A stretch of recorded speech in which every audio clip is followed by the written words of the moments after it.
사람이 남에게 밝히고 싶지 않은 아픔을 가지고 있을 때 참 괴로운 법입니다.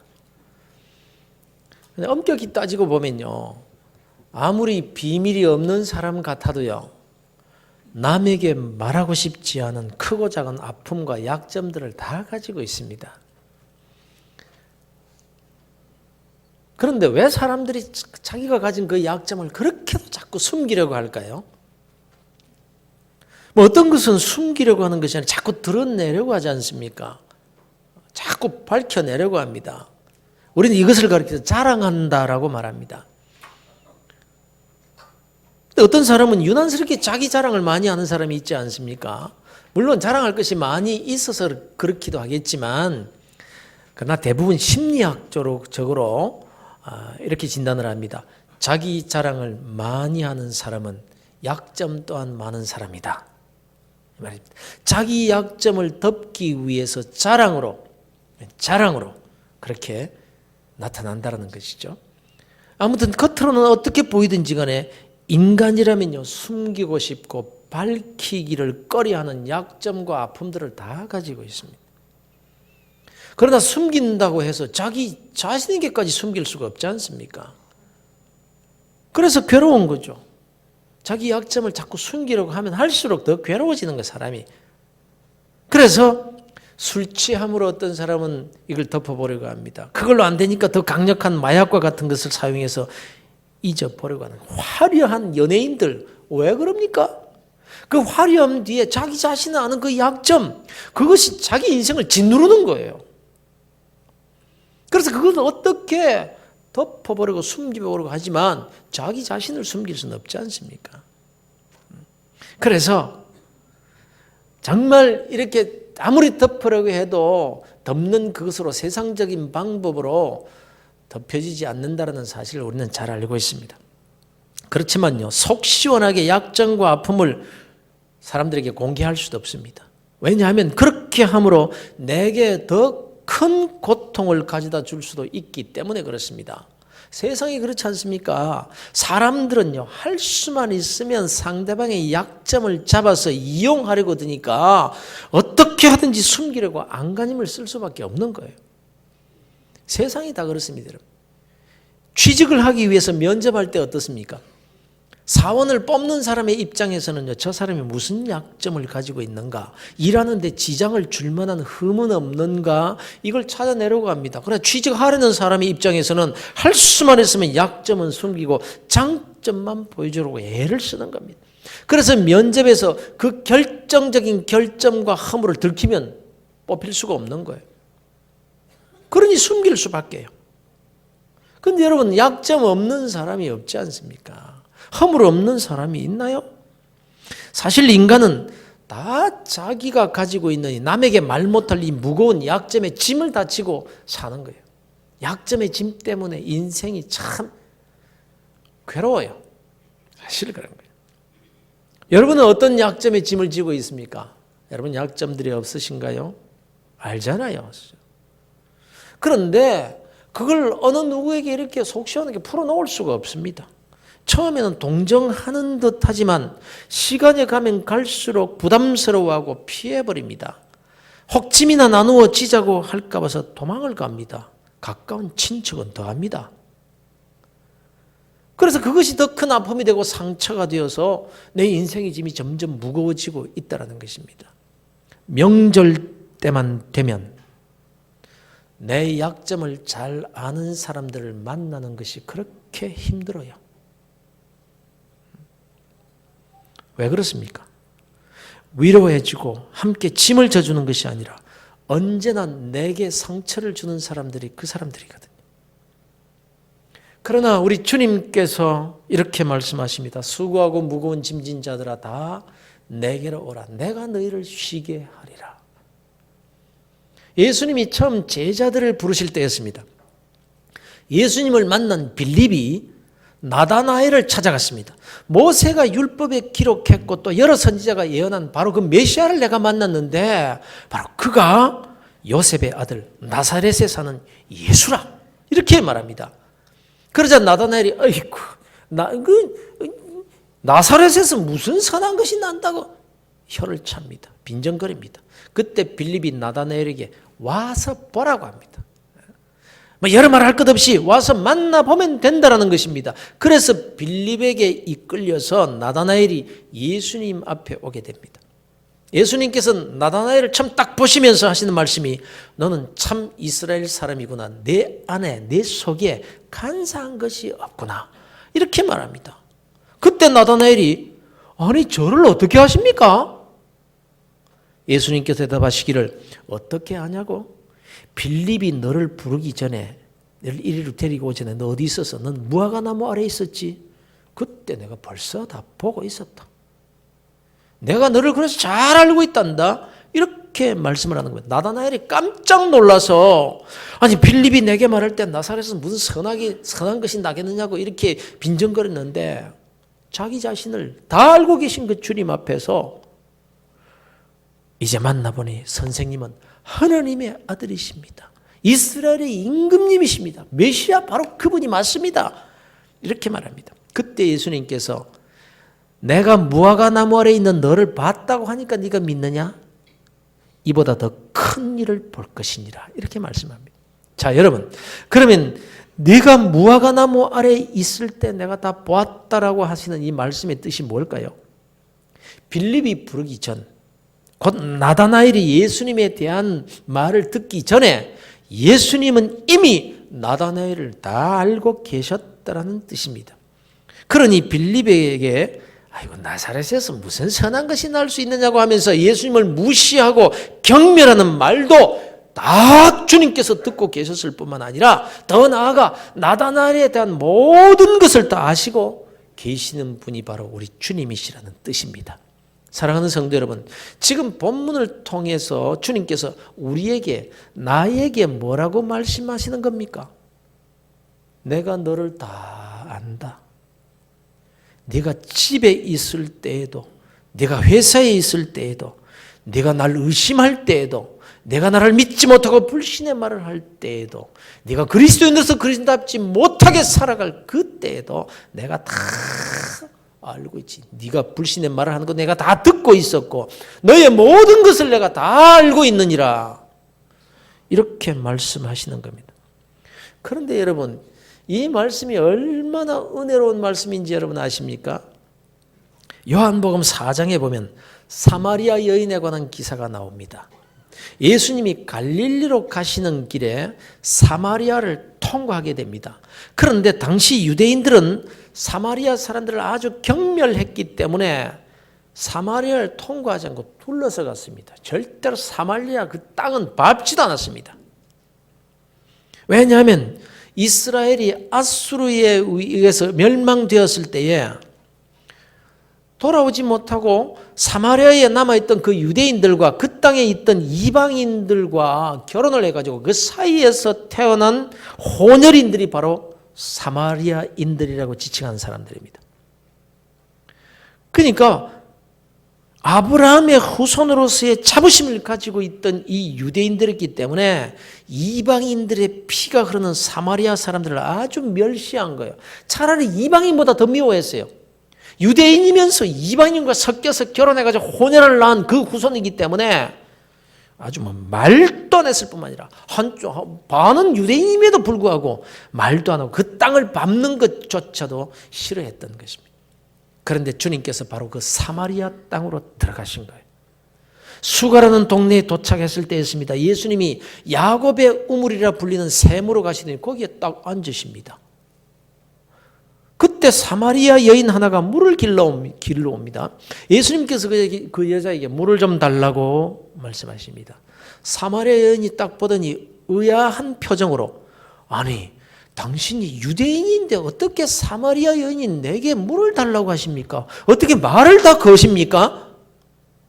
그만큼 유대인들은 사마리아인을 상종도 안 하고 있을 때였던 것입니다. 여기에서 예수님께서 이 사마리아 여자에게 나는 영원한 물을 주는 사람이다. 영원한 생명수가 되심을 말씀을 하십니다. 그러자 이 여자가 이게 지금 야곱의 우물입니다. 당신이 야곱보다 더 큰 사람입니까? 당신이 어떻게 내게 무슨 생명의 물을 주겠다고요? 정말 그렇다면 내게 물을 주시되 다시는 물길로 여기 오지도 않게 해주십시오. 예수님이 누구신지 모르니까 아주 빈정거리는 태도로 이렇게 말했던 것입니다. 그때 예수님께서 여자에게 가서 네 남편을 불러오너라 이렇게 말씀하시면 느닷없이 남편 얘기를 왜 하는 겁니까? 그렇지 않아도 그 여자에게 가장 아픈 부분이 바로 그 부분이었어요. 그래서 난 남편이 없어요 이렇게 대답합니다. 그래서 주님께서 그래 내 말이 맞다. 내가 남편 5이 있었지만 지금 함께 사는 그 사람도 네 남편이라고 할 수 없구나 이렇게 말씀하십니다. 이때 여자가 깜짝 놀라는 거예요. 자기의 모든 것을 이미 다 알고 계시거든요. 그래서 주여 선지자로 소이다 하고 그 앞에 무릎을 딱 꿇습니다. 자, 여러분, 이 사마리아 여인의 모습이 누구의 모습입니까? 바로 모든 인생의 모습을 상징적으로 지금 보여주고 있는 거예요. 모두가 다 저마다의 아픔과 약점을 가지고 살아가는 이 사람들을 말하는 거예요. 남편 5을 두었던 여인의 기구한 운명을 이해하실 수 있겠습니까? 그 아픔과 숨기고 싶은 그 과거에 대해서 얼마나 이해하실 수 있겠습니까? 남편을 5이나 둘 수밖에 없었던 이 여인의 처절한 인생의 아픔, 거기다가 지금 남편도 남편이라고 할 수 없는 그런 삶을 살고 있는 이 여자가 어떤 여자입니까? 그게 지금 현재도 말할 수 없는 아픔과 눈물 속에서 살고 있는 여인이었다는 것입니다. 그런데 여러분, 이것은 그 여인의 얘기가 아닙니다. 성경은 나를 위해서 기록된 하나님의 말씀입니다. 저와 여러분을 위해서 기록된 계시의 말씀인 거예요. 험한 세상을 살아보기 위해서 여러분은 얼마나 이리저리 고생들을 많이 하셨습니까? 그 숱한 사연들을 어찌 말로 다 할 수가 있겠습니까? 내가 신앙인으로서 그리스도인으로서 양심에 허락하지 않았지만 그래도 살아보려고 세상과 타협했던 일들이 얼마나 많았습니까? 남모르게 흘린 눈물은 얼마나 많으셨느냐는 말입니다. 그 어느 누구에게도 말하기 싫은 아픔과 서러움들을 생각하면 우리 모두가 다 이 사마리아 여인임이 틀림이 없습니다. 주님은 이 여인을 만나 주시기 위해서 일부러 사마리아로 들어오셨던 것입니다. 이 여인이 물길로 오는 그 우물에 먼저 딱 가서 기다리고 계셨던 것입니다. 찢기고 상처난 가슴을 부여안고 그래도 살아보려고 안간힘을 쓰는 오늘날의 사마리아 여인을 찾아오시는 주님, 그 주님, 바로 그분이 지금 내 곁에 계시며 나를 찾아와 주셨으며 나를 만나 주시는 주님이시라는 사실을 말씀하고 있는 것입니다. 그런데 나를 찾아오신 그 주님은 나의 그 말하기 싫은 아픔과 약점 그리고 밝히고 싶지 않은 현실을 이미 다 알고 계신다는 사실입니다. 우리 주님은 유대인들이 밟기조차 싫어하는 사마리아 땅으로 찾아와 주셨습니다. 그리고 그 가련한 사마리아 여인을 만나 주셨던 것입니다. 수고하고 무거운 짐진 자들아 다 내게로 오라. 내가 너희를 쉬게 하리라. 오늘도 여전히 우리 주님은 무화과 나무 아래에 있는 오늘의 나다나엘을 불러주십니다. 밝히고 싶지 않은 숱한 아픔을 간직한 채 살아가는 오늘날의 사마리아 사람들을 불러주고 계시다라는 거예요. 내가 너를 다 알고 있다. 네가 무화과 나무 아래에 있을 때 보았느니라. 너의 가련한 모습도 내가 지금 살고 있는 그 슬픔의 현장도 다 알고 있느니라. 여러분, 빌립도 나다나엘에게 뭐 더 이상 설명할 것이 와보라, 와서 보라고 했습니다. 사마리아 여인도 주님을 만난 후에 물동이를 내팽개치고 동네로 뛰어들어가서 와보라, 메시아다라고 소리를 질렀습니다. 그렇습니다, 여러분. 주님 앞에 나와서 내 슬픈 아픔과 인생의 무거운 짐을 일일이 주님께 말씀드릴 필요 없습니다. 내 약점을 다 알을 필요도 없습니다. 이미 주님께서 다 알고 계시기 때문에, 다 아시고 나를 부르셨기 때문입니다. 지금까지 살아온 과거에 여러분 부끄러운 삶이 없습니까? 허물로 따지자면 누가 없겠습니까? 여기에 서 있는 저는 없겠습니까? 인생은 모두가 다 사마리아 여인일 뿐인 것입니다. 그런데 우리 주님께서 그걸 다 아시면서 불러주셨다라는 거예요. 다 아시면서. 그래도 허물이 좀 적은 에서가 아니라 허물이 그냥 허물투성인 야곱을 불러주신 거예요. 그러니 우리가 주님 앞에서 숨기고 부끄러워할 필요가 없는 겁니다. 이미 모르시는 것이 없는데 뭘 숨겨요? 뭘 부끄러워하겠느냐는 말씀입니다. 여러분 삭개오를 아십니까? 모든 사람들로부터 매국노로 욕을 먹고 있던 공개된 죄인이었습니다. 아무도 그를 상대해 주지 않았습니다. 로마에 빌붙어서 같은 동족의 혈세를 착취하면서 부자로 살던 사람이었어요. 예수님이 삭개오의 집에 들어갔을 때 사람들이 죄인의 집에 어떻게 들어갈 수 있느냐라고 그렇게 비난을 했을 정도로 그의 집조차 부정한 집으로 인정을 받았던 사람이 바로 삭개오였습니다. 예수님이 여리고로 지나가실 때 수많은 사람들이 예수님을 따라갑니다. 삭개오도 그 소문을 듣고 예수님이 보고 싶었지만 볼 수가 없잖아요. 키도 작을 뿐만 아니라 그 사람들 가까이에 갈 수가 없는 사람이에요. 공개된 죄인이었어요. 그래서 보고 싶기는 하고 그래서 뽕나무 위로 길어 올라갑니다. 우리 같은 뽕나무가 아니라 뽕나무 큽니다. 뽕나무는 나무 잎사귀 속에 숨어서 멀리서라도 주님을 보고 싶어서 거기서 보고 있습니다. 저만큼 예수님의 모습이 보입니다. 예수님 주위에 있는 많은 사람들이 기뻐하며 즐겁게 따라가고 있습니다. 그걸 보는 삭개오의 마음이 어땠을까요? 나도 살아보기 위해서 내가 매국노 짓을 하지만 않았어도 저 사람들과 같이 함께 어울려 예수님을 가까이에서 보고 따를 수 있었을 텐데 얼마나 소외감과 죄책감이 많았을까. 저분이 정말 메시아라면 나에 대해서 다 알고 계실 텐데 내가 가까이 가면 얼마나 나를 책망하실까. 아니 저 군중 속에 내가 들어가면 돌에 맞아 죽겠지. 이것이 삭개오라는 사람의 실상이었습니다.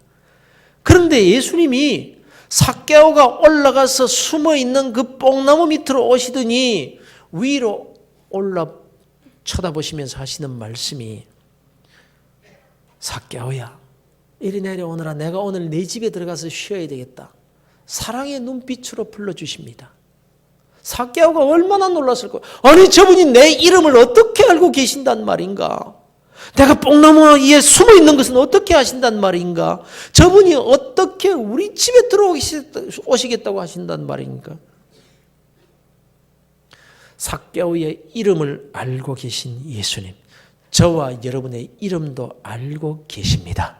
삭개오의 죄를 알고 계신 주님은 저와 여러분의 죄도 약점도 아픔도 슬픔도 다 알고 계십니다. 바로 그 주님께서 나를 불러주셔서 이 자리에 앉아 계시다는 것을 믿으시기를 바랍니다. 혹 우리가 사람들에게 아픔과 약점을 내보이기라도 하면요, 그것이 허물이 되어서 막 퍼져나갑니다. 그래서 입을 굳게 다물죠. 굳게 다물면 다물수록 내 속에 계속해서 쌓여가니까 오히려 그것이 더 괴로운 거예요. 그러나 나를 아시는 주님은요, 한 번도 그 허물을 드러내지 않으실 뿐만 아니라 오히려 아무 말씀도 안 하시고 그 허물과 죄를 대신 주님이 져주십니다. 내가 울 때 주님도 같이 울어주시는 분이십니다. 그래서 주님의 십자가는요, 계속 우리와 함께 있는 거예요. 그가 찔림은 우리의 허물 때문이요, 그가 상함은 우리의 죄악 때문이라. 그가 징계를 받음으로 우리가 평화를 누리고 그가 채찍에 맞음으로 우리는 나음을 받았도다. 내 허물과 내 죄와 내 약점을 덮어주시기 위해서 십자가에서 피를 흘리시며 내가 목마르다고 신음하셨던 주님이십니다. 내가 마땅히 흘려야 될 그 눈물 때문에 주님께서 피눈물을 흘려주셨습니다. 이렇게 우리를 사랑하시는 주님께서 우리를 불러주시고는 우리의 허물을 드러내시겠습니까? 나는 너 모른다라고 하시겠습니까? 사랑하는 성도 여러분, 우리는 이렇게 부름을 받은 사람들입니다. 스스로 이 자리에 나온 사람은 없습니다. 성령께서 불러 이 자리에 나오게 된 것입니다. 우리의 아픔과 숨기고 싶은 약점과 허물을 다 아시고 불러주셨다는 것입니다. 여러분, 내가 무화과나무 아래 있을 때 내가 보았느니라. 내 남편이 다섯이 있었으나 지금 남편도 내 남편이 아닌 것 내가 다 알고 너를 찾아왔다. 그런데 여러분, 이렇게 주님께서 다 아시고 다 불러주셨는데 우리는 왜 내 약점 때문에 스스로 자책하면서 살아가고 있을까요? 왜 그 약점이 밝혀질까 봐 숨기기에 급급해하면서 사는 걸까요? 전능하신 하나님, 인생의 생사화복을 주관하시는 하늘과 땅의 권세를 가지신 주님께서 내 허물과 약점과 부끄러운 그 모든 것을 다 아시고 불러주셨고 받아주셨고 하나님을 아버지라고까지 부르게 해주셨는데 오늘날 왜 많은 사람들이 명절이 되면 친척들을 만나는 것을 그렇게 부담스러워할까요? 그것은 바로 다른 사람들보다 내 약점을 잘 아는 사람이기 때문입니다. 그렇지 않은가요? 그래서 그들에게 내 자존심 상하는 말을 듣게 되는 거예요. 왜 명절 때만 되면 부부들이 싸움을 할까요? 친척을 만나고 내 약점을 잘 아는 그 사람들을 만나서 한마디 들은 것이 마음에 상처가 되었어. 그게 너무너무 아파서. 그러나 여러분, 하나님은 나를 있는 그대로 받아주셨고 주님께서 내 약점, 내 부족, 내 허물을 다 하시고 불러주셨고 지금도 임마누엘로 내 곁에 함께 해주시는데 사람이 나를 좀 무시한들, 내 약점을 찌르는 말을 한들 그것에 그렇게 예민할 필요가 있느냐라는 거예요. 다윗은 이렇게 말했습니다. 내가 하나님을 의지하였은즉 두려워하지 아니하리니 사람이 내게 어찌하리. 사랑하는 성도 여러분, 이번 이 명절 기간에 사람을 두려워하지 마시길 바랍니다. 사람의 말을 듣고 시험에 들지 마시길 바랍니다. 설사 사람이, 집안 사람들이 나를 인정해 주지 않는다라고 할지라도 주님은 나를 있는 그대로 받아주셨다는 사실을 기억하시기를 주의 이름으로 축원합니다. 히브리서에서는 이렇게 말씀하고 있습니다. 그러므로 우리가 담대히 말하되 주는 나를 돕는 이시니 내가 무서워하지 아니하기로는 사람이 내게 어찌하리요. 우리가 살면서 사람을 너무 많이 의식하고 삽니다. 그것 때문에 피곤해합니다. 그러나 여러분, 아예 마음을 바꿔버리시면 됩니다. 그냥. 사람은요, 사람이라는 것은 내 눈에 보이는 사람이라는 건 내 곁에 있는 사람이라는 그 사람은요, 두려워할 대상도 아니고 의지해야 될 대상도 아니고 미워해야 될 대상도 아니고 사랑해야 될 대상일 뿐입니다. 여러분 기억하십시오. 내 곁에 누가 있든지 그 사람은 사랑할 대상일 뿐입니다. 미워할 필요도 없고 의지할 필요도 없고 두려워할 필요도 없습니다. 이것이 바로 아브라함의 후사에게 맡겨진 사명이거든요. 내가 너로 큰 민족을 이루고 내게 복을 주어 내 이름을 창대하게 하리니 너는 복이 될지라. 땅의 모든 족속이 너 때문에 너로 말미암아 복을 얻을 것이라. 이렇게 말씀하고 있습니다. 너는 복이 될지라. 이게 무슨 말입니까? 아브라함의 후사, 아니 오늘날 예수 믿어 참 아브라함의 후사가 된 그리스도인들은요, 복을 받아야 될 사람이 아니라 이미 복은 받았어요. 우리는 복을 받아야 될 사람이 아니라 너는 복이 될지라. 복 자체라는 것입니다. 여러분 복이 이미 복인데 복을 받아야 됩니까? 자기가 복인데. 그래서 복이란 누군가에게 주어지는 거예요. 복이란 누군가에게 주어질 때 복이 되는 것이지 복 그대로 있으면 복이 아니에요. 아무런 의미도 없어요. 너는 복이라. 땅의 모든 족속이 너로 말미암아 복을 얻을 것이라.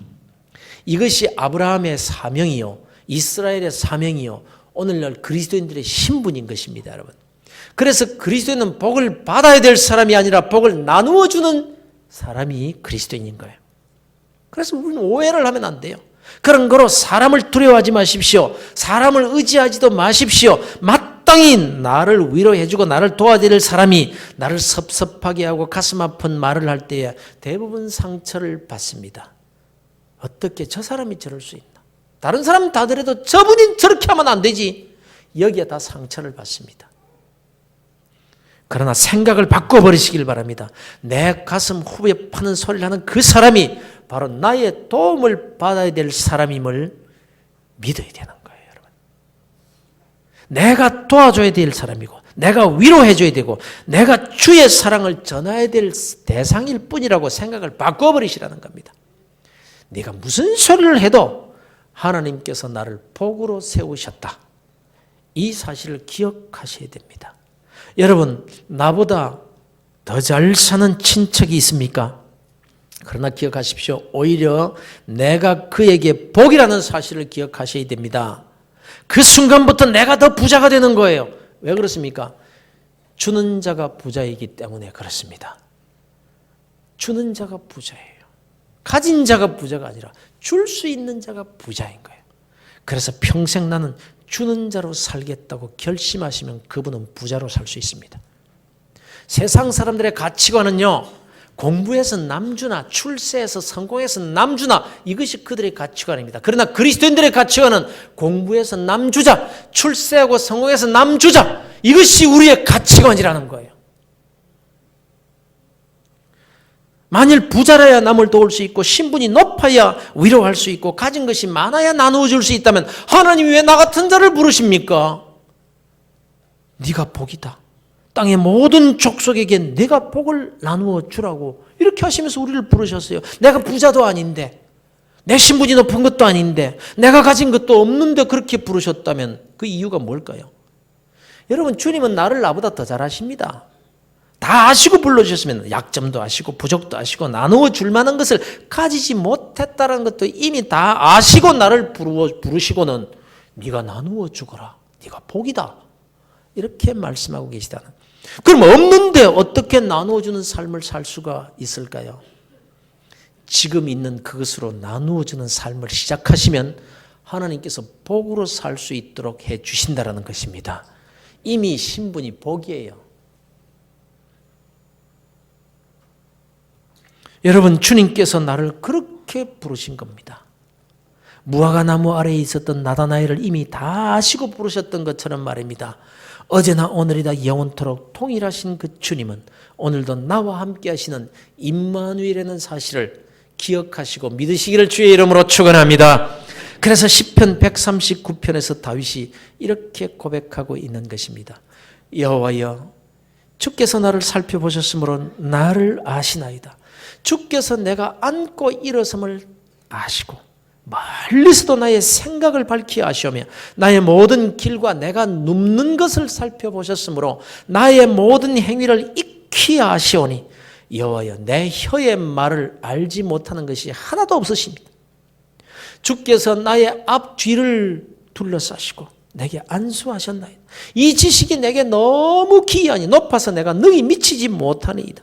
내가 주의 영을 떠나 어디로 가며 주의 앞에서 어디로 피하리까? 내가 하늘에 올라갈지라도 거기 계시며 스올에 내 자리를 펼지라도 거기 계시니이다. 내가 새벽 날개를 치며 바다 끝에 가서 거할지라도 바로 거기서도 주의 손이 나를 인도하시며 주의 오른손이 나를 붙드시나이다. 이분이 우리 하나님이십니다. 이분이 임마누엘 우리 주님이십니다. 나의 나됨을 다 하시는 주님께서 나를 부르셨고 나를 복으로 세워주셨다는 사실을 기억하시면서 여러분, 이번 명절 기간에 뭔가를 나누어 주시길 바랍니다.